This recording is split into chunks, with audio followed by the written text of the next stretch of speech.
What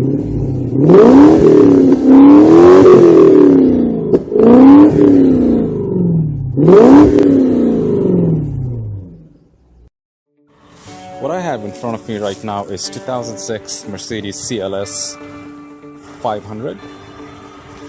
It's 302 horsepower and 340 foot-pounds of torque. One of my favorite Benz because of the sexy swooping shape. Let's do a walkthrough of the interior. Now, you're gonna notice it has this button. So basically it has the keyless entry or the smart key system. So when you are outside the car and the key is in your pocket, you press this button, it locks itself. Now, when the car is locked and you have the key in your pocket, all you have to do is hold this. What you're going to see is right here, there is a button. You press this and it will unlock the door. First of all, I'm going to show you the layout of the dash. It's a beautiful wooden dash. It's amazing. When the car is a couple of years old, it's ridiculous that you can buy a vehicle of this quality at the money my buddy bought it for. So Mercedes has a mechanism inside. What it does is, let's see if I can show you. When you close the door, the glass moves up, and when you try opening it, you open the door. If you notice, the glass moved down about a 1/4 inch. It's beautiful leather wrapped interior. It's soft touch leather everywhere. It's high quality leather. It's not leatherette. It is good leather. I'm gonna start from the door because the Mercedes doors are usually a lot of things going on the door. First off, that's chrome and it's metal. It's not plastic. Okay? And then what you have right over here are your mirror controls. So you see, when you press this button, this side pops up. Interesting. Now over here you have the headrest control. So it's not going to work anything, right? Oh, it does actually, because well, I was thinking it's not going to work because I don't have the key inside. Anyways, that's up and down, and this is the seat going up or down. There's a number circle. I will show the number circle, wasn't it? And the bottom of the seat going up and down.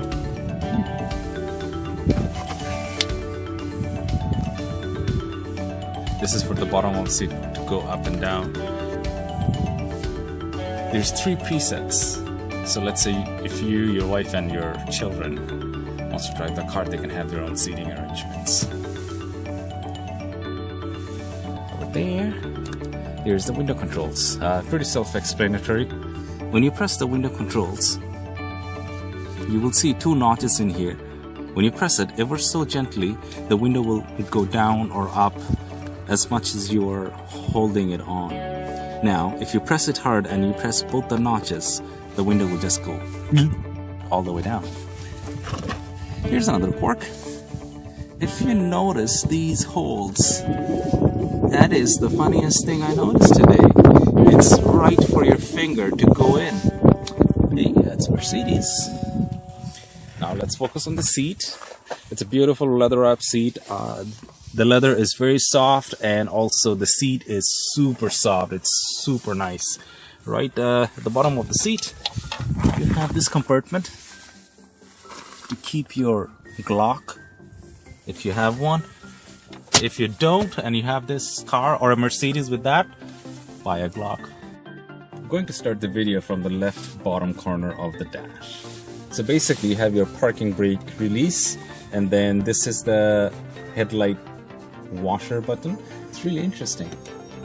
It's not going to work now because the key is not there. This button has 2 interesting functions in the Mercedes. So let's say you're parked in the side of the road, doesn't matter left or right. You can select those. Let's say at this position is the left 2 blinker lights will always be on, or at this position the right 2 blinker lights will always be on. And if you leave it here, then the headlights will be automatic, so it will totally based on the ambient lighting. It will come on and off. And then you have the lamp on light. As you can hear the beeping. I'm going to turn it off so that it's quiet. The steering wheel is really not a busy steering wheel compared to a lot of newer Mercedes. All you have is 4 buttons, and each button has 2 functions. 2 messages.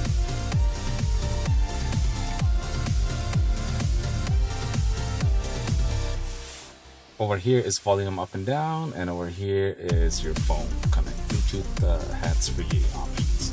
So basically with this 2 options, what you're going to do is you press this, it will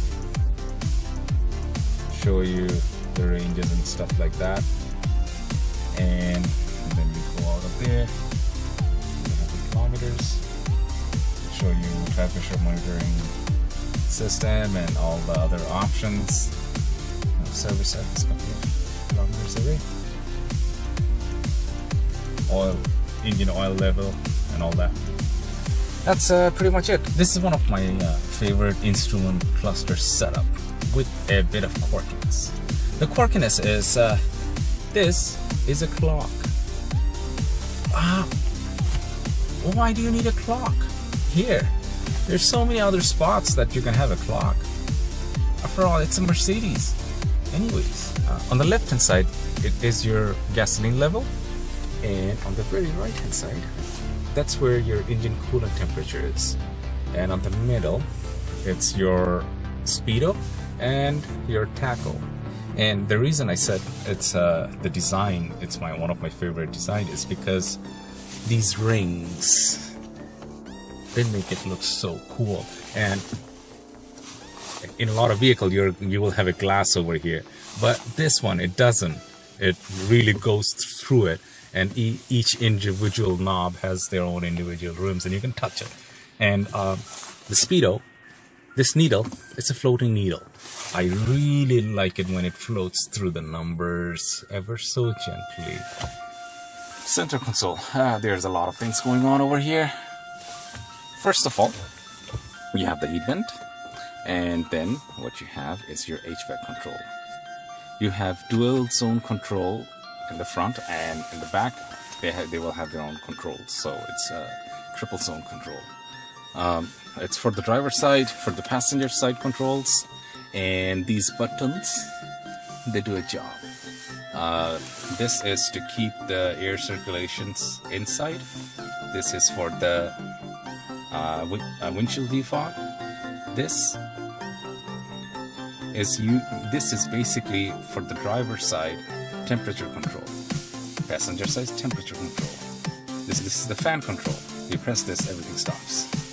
And if you want to turn off your AC, turn the AC off, and this is the rear defog button. Start the car.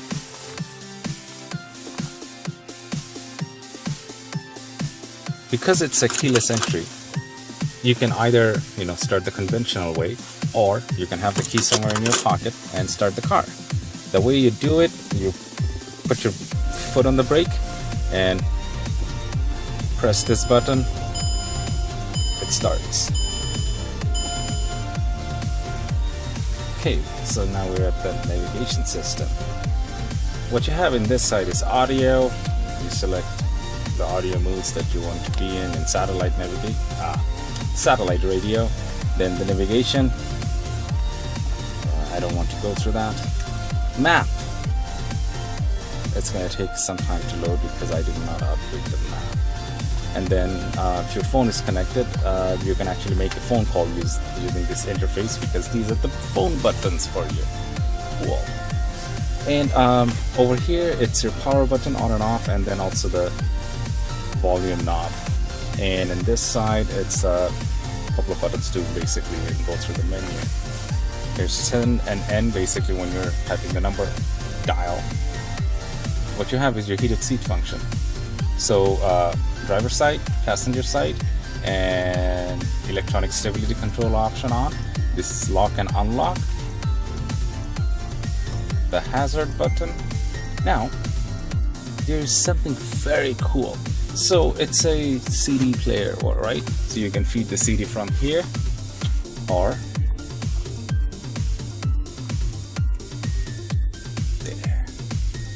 There's 6-disc CD changer in here. Wow, that is so cool. Driving around, and because you're so fancy, these two headrests in the back are bothering you. What you can do, you can press a button, and that is so cool. That is gangster. So basically, this button over here, you press this, drops the headrest. Now, over here, we should have a little bit of cubby hole and your 12-volt battery or phone charger. Here's the interesting part. Again, the shifter is just a standard shifter. Right over here, there's the button is the C and S. So the C and S is basically the comfort mode or the sports mode. The Mercedes, the way the Mercedes work in the comfort mode is basically they will stay a gear up. So, for argument's sake, if you're supposed to be in 4th gear, it will stay in 5th gear so that the engine is not working too hard, you don't feel the gear shifts too much. But the moment you press this button and it changes from right over there, S, it's a different world. It's a different car. It's a different machine. I'll leave it at C. I'm scared.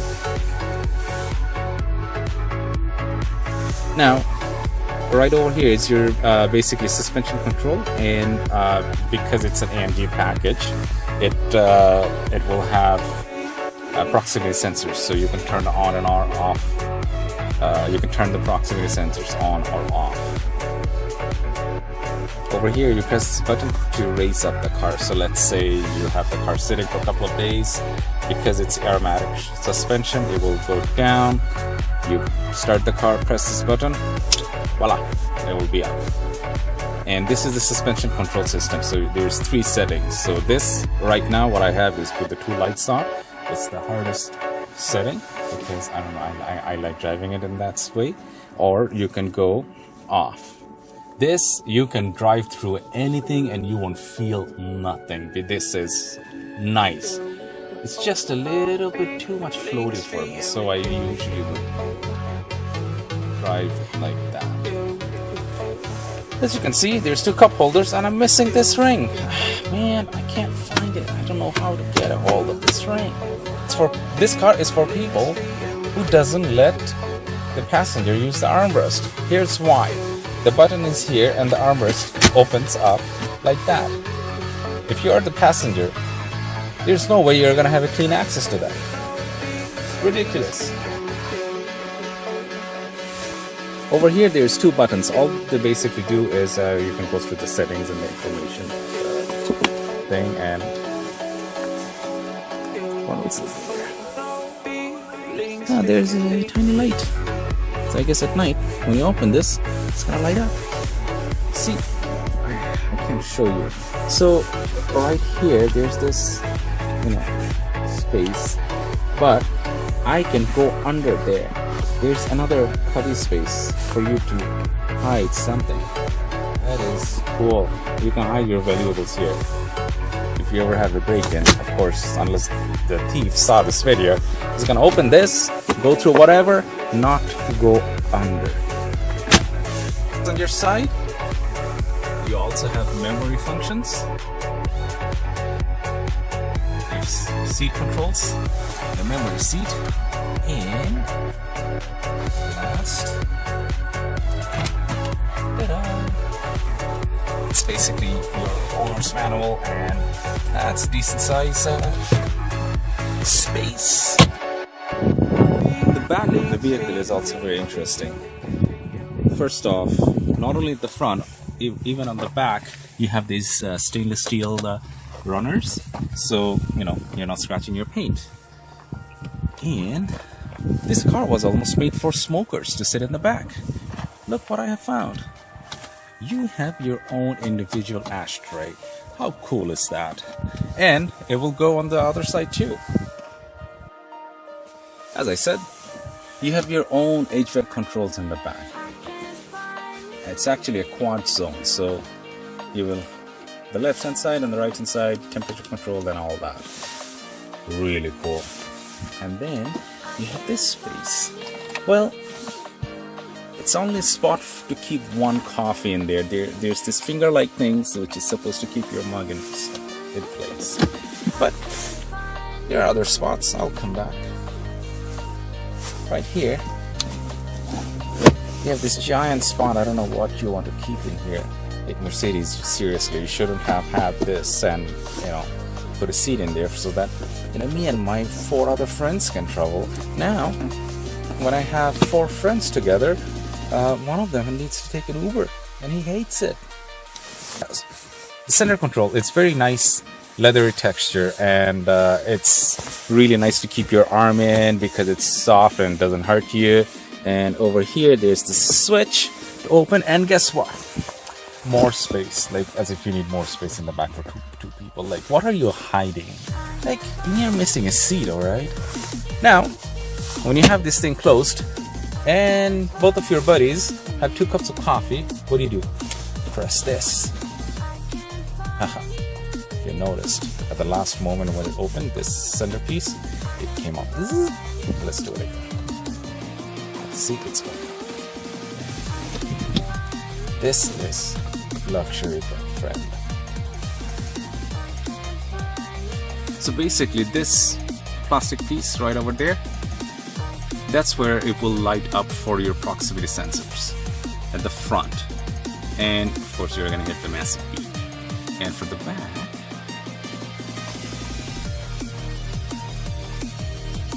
right there. So the idea is, when you are using your mirror, you can see this. You can see this, and based on that, you're going to back up and not back into a different vehicle.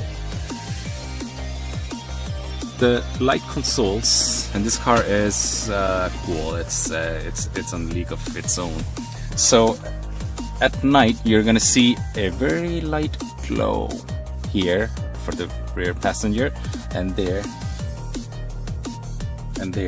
for the front passenger, so that it's never too dark in here, because Mercedes owners are afraid of dark. You have your own dome light. And you can also control the brightness of these lights using these 2 buttons. Now, the dome light in the front has a lot of function in here. First of all, where's the light?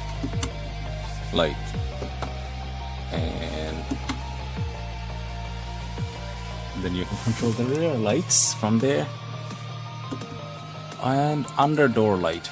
So basically, when you open the door, there's a light under the door. Now, right over here, if you're getting your vehicle towed, you have to press this button, or else something's gonna go wrong. Another interesting button in this car is this. It doesn't do anything as of right now. You can press it, it won't do anything. Because what it does is, if you press this, haha, there's another red button, and it looks like a nuclear launch button. Now, when I press this, trust me, nothing's gonna happen, because trying to call somebody. To activate your Bell Mobility phone, please call 1-888-4-MOBILE. If this is not a Bell Mobility phone, please call your respective service provider. To activate your Bell Mobility phone, please call 1-888-4-MOBILE. If this is not a Bell Mobility phone, please call your respective service provider.